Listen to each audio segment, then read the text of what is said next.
Good morning, everyone. It is Sunday, February 25th, 2024, and it's a great day to solve a murder. Today we have the murder that was at a great place for a photograph murder. We'll start to see some familiar suspects here. We've got Judge Pine recurring again today. We saw Judge Pine yesterday. But remember, just because Judge Pine was our murderer yesterday does not mean that she was the murderer today. So remember not to let those biases creep in. Today we've got a 6 suspect, 6 location, and 6 weapon grid. And remember, each suspect can only be in one location with one weapon. So we're going to be figuring out who was where and with what today. Remember that as we're working through our grid, we can say no, yes, maybe, and back to blank. So let's go ahead and dive into our clues. As you'll see, today's a little different from yesterday's. We have a straight list of evidence. We do not have any statements. I personally kind of prefer these because I like to just be able to figure it all out from this alone. And as I mentioned yesterday, when we have something like this, we'll get that final clue at the bottom where it tells us that the murder took place at a great place for a photograph. So this is telling us about the location of the murder. So let's go ahead and just figure that out right now. So flipping over the location cards, we've got the guard tower, and you know what? One and done, we've got a great photo opportunity for the prisoners. So now we know that once we find out who is at the guard tower and what weapon they brought, we've actually technically solved this. I do like to keep filling out my grid, but you can, if you're going for speed on this, you can go ahead and flip over the accusation as soon as you have the who, how, and where, which we already know is the guard tower, so we'll just get that set there. All right, let's dive into our clues and evidence. So right out the gate, we know Comrade Champagne brought a gold watch. So we've got Comrade Champagne here. I can recognize them by the color here, kind of that champagne-y yellow. And let's see, let's look at the weapons because that's a little less obvious. Okay, gold watch, Comrade Champagne with a gold watch. So as we've done before, anytime we know something definitively that we get a green check for, we can also say then that we know that Comrade Champagne did not have any of these other weapons and none of the other suspects had a gold watch. So that's why we have the X's against those other places in the grid. We can go ahead and cross off that clue. A $5,000 bill for 20 minutes of work was discovered wet. All right, so discovered wet, I'm assuming will be either a suspect or a location clue. I'm going to guess location first.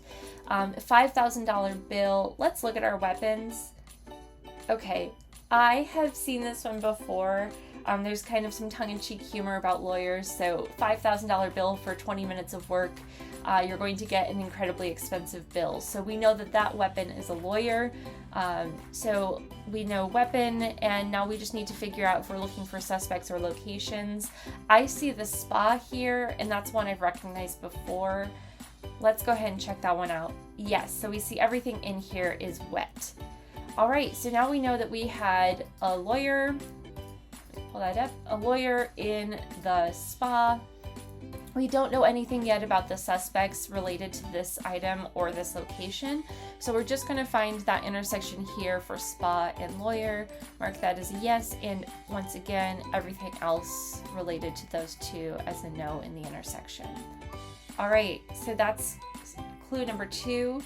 Now, we have another anagram today. A messenger from the band of the Triumphant Thorn gave Logico a note that read, I will be honest, this one gave me some trouble. My usual trick of going up and seeing what this could relate to from these titles here was not useful, but I finally figured out that this was frosting.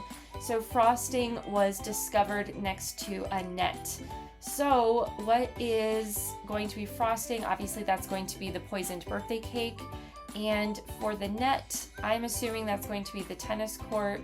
Let's just confirm, yes, only the finest of silk nets. So there's that confirmation on that piece. And made of frosting and beneath the frosting. So you've got a lot of mentions of frosting there. So that is confirmed. We have a poisoned birthday cake at the tennis courts. So let's go ahead and mark those in. Now we have 2 pieces of additional information here actually. Because we know Comrade Champagne had the gold watch And we know that both the spa and the tennis courts are pertaining to other weapons that Comrade Champagne could not have had. We can go ahead and cross off these 2 locations for Comrade Champagne. So we're going to cross off the spa and the tennis courts. Alrighty, and we'll go ahead and mark that as done and continue on. The suspect in the rec room was born on September 19th. So as you go through the suspects, you'll see that we have the star signs for everybody. So we've got Virgo, Capricorn, Leo, Capricorn, Taurus, and Virgo. I'm not a big astrology girly, so I don't know exactly what this is, but looking at this chart that they give us, great. I was thinking Virgo. I'm pretty sure we just had Capricorn season. So Virgo, August 23rd to December 22nd. So that's going to give us a Virgo, and I think, yes, Dean Glaucus is the Virgo. So that means that Dean Glaucus was in the rec room. So Dean Glaucus and the rec room, you can see from the little joystick, that's how they typically mark that one. All right. And because, again, we have this additional information about the location for the suspect, we know that that cannot pertain to either the spa or the nets. So we can cross off both the cake and the lawyer for Dean Glaucus, because in order to either have the cake or the lawyer, Dean Glaucus would need to be either at the tennis courts or the spa respectively, and they were at the rec room. So that is not our place, and we can go ahead and move on to the next piece. So let's go ahead and cross this off. All right, a red drop was found beside a non-GMO dinner. I know the non-GMO dinner from previous puzzles. It's the Michelin-starred cafeteria. It always calls out the fact that it's non-GMO and vegan, so that's the location. Let's look for the weapon. Red drop is a little ambiguous. That could be like blood, that could be something else. I'm going to guess from this that we're probably looking at the bottle of Cabernet toilet wine. In this case, we know it's red wine, so that could be a red drop, but it usually is a bit more specific than that. So I don't want to just go on that alone. I'm going to just kind of go through and check these, see if there's anything else, like so the pair of leather gloves, are they dripping in blood or something? Just want to make sure if there's anything that relates to a drop. We know it's not the cake because we know where that is, not the lawyer, and no, not the gold watch. Okay, so in this case, even though it's a little less specific than the clues typically are, I think it's a very good guess that the bottle of Cabernet toilet wine is what we're looking for here. So the drop of red wine or Cabernet toilet wine was found beside a non-GMO dinner. So we've got the bottle of Cabernet toilet wine at the Michelin-starred restaurant. So let's go ahead and mark off the other locations and items. We've got that. So go ahead and cross that out. This also now means that we know that Comrade Champagne was not at the Michelin-starred cafeteria, and we also know that Dean Glaucus did not have the wine. So this is great because we're now down to 2 options for each of these suspects, and that's going to help us really clear out this grid quite a bit. Okay, now we have a fingerprint clue. So we know that this fingerprint was found on a pair of leather gloves. So let's look up this fingerprint, and we're just going to flip these over. Okay, so we're looking for a swirl, so that's got Judge Pine, Dame Obsidian, and Dean Glaucus have swirls. Judge Pine's a little more centered, so it's kind of between these two in terms of what we think it may be. This is a little trickier than I feel like it typically is, but I am seeing this pattern where there's kind of like this closed off ridge area here. And that is also the same with Dame Obsidian is what we see there. Dean Glaucus, it's open there. So it is Dame Obsidian's fingerprint based on that little piece here that kind of gives you that clue. Also, you have this defining kind of break here, and that's there as well, but that is more continuous here. So we've got Dame Obsidian, and she must have had the pair of leather gloves. So let's go ahead and find Dame Obsidian and the pair of leather gloves.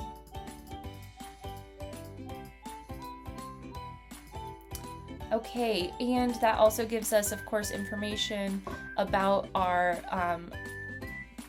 fix that a little bit. That also gives us information about Dame Obsidian's whereabouts, because we know that since she had this item, she could not have been at the tennis courts, the cafeteria, or the spa.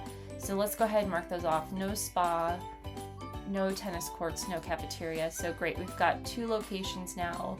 So we're just looking between Dame Obsidian and Comrade Champagne for the guard tower, which remember is the place of the murder, and the private suite. So what that means is once we figure out which one of these 2 was at the guard tower, since we know their items, we can go ahead and make our accusation. Again, I'll go ahead and fill out the rest of the grid, but just wanted to point that out. So let's go ahead and cross that out. The easiest clue, we love it. Judge Pine was seen in the Michelin-starred cafeteria. Nothing to reference. This is just a straight down the line. Judge Pine, cafeteria, there we go. So that also means Judge Pine had the toilet wine. So we've got a lot of checks and X's to make right now. Okay. Great. So this is also exciting because now we know that Dean Glaucus must have had the exploding cufflinks because that's the only spot left. So now we just have 2 suspects for whom we need to identify an item, and 2 suspects for whom we need to identify a location, and that should help us fill out the grid. All right, the other suspect with the same height as Brother Brownstone was seen in the private suite. So I'm gonna go back up here, check out our suspects. Let's start with Brother Brownstone. Brother Brownstone is 5'4". So let's look through. We've got Dean Glaucus is 5'6", 5'4", 5'3", 5'4". I'm guessing it's Dame Obsidian. Let's just triple check. 5'11", 5'6". All right. So we've got Dame Obsidian, and Dame Obsidian was in the private suite. Okay, this is great. So now we know, as we were saying before, like these 2 are the only ones left. So we've just solved the murder. We know that Dame Obsidian was in the private suite, which means that Comrade Champagne had to be in the guard tower, which means that Comrade Champagne is our murderer today. So I'm going to go ahead and make that here. So Comrade Champagne with the gold watch at the guard tower. But again, let's go ahead and continue filling out the grid because it's fun and that's the point, right? All right, so Deacon Verdigris was found indoors. And remember, we've just got 2 spots left. We are looking for somebody who was at the tennis courts or the spa so we can assign these weapons to each of them. So I'm going to assume the spa was indoors. Yes, indoors. And let's check out those tennis courts. Outdoors, great. So we know Deacon Verdigris was found indoors. So Deacon Verdigris must have been at the spa, which means Deacon Verdigris must have had the lawyer. So we've got Brother Brownstone at the tennis courts with the cake. All right, there's our grid. Let's just continue filling out this side of things. Again, just to be thorough. At that point, we don't really need this. It's just me wanting to have it look fully completed because I enjoy that. All right, there's our full grid. This was, there's a lot of suspects, a lot of locations and all that stuff, but the clues were pretty straightforward. I would say with the exception of the red drop, that was the only one that was maybe a little iffy.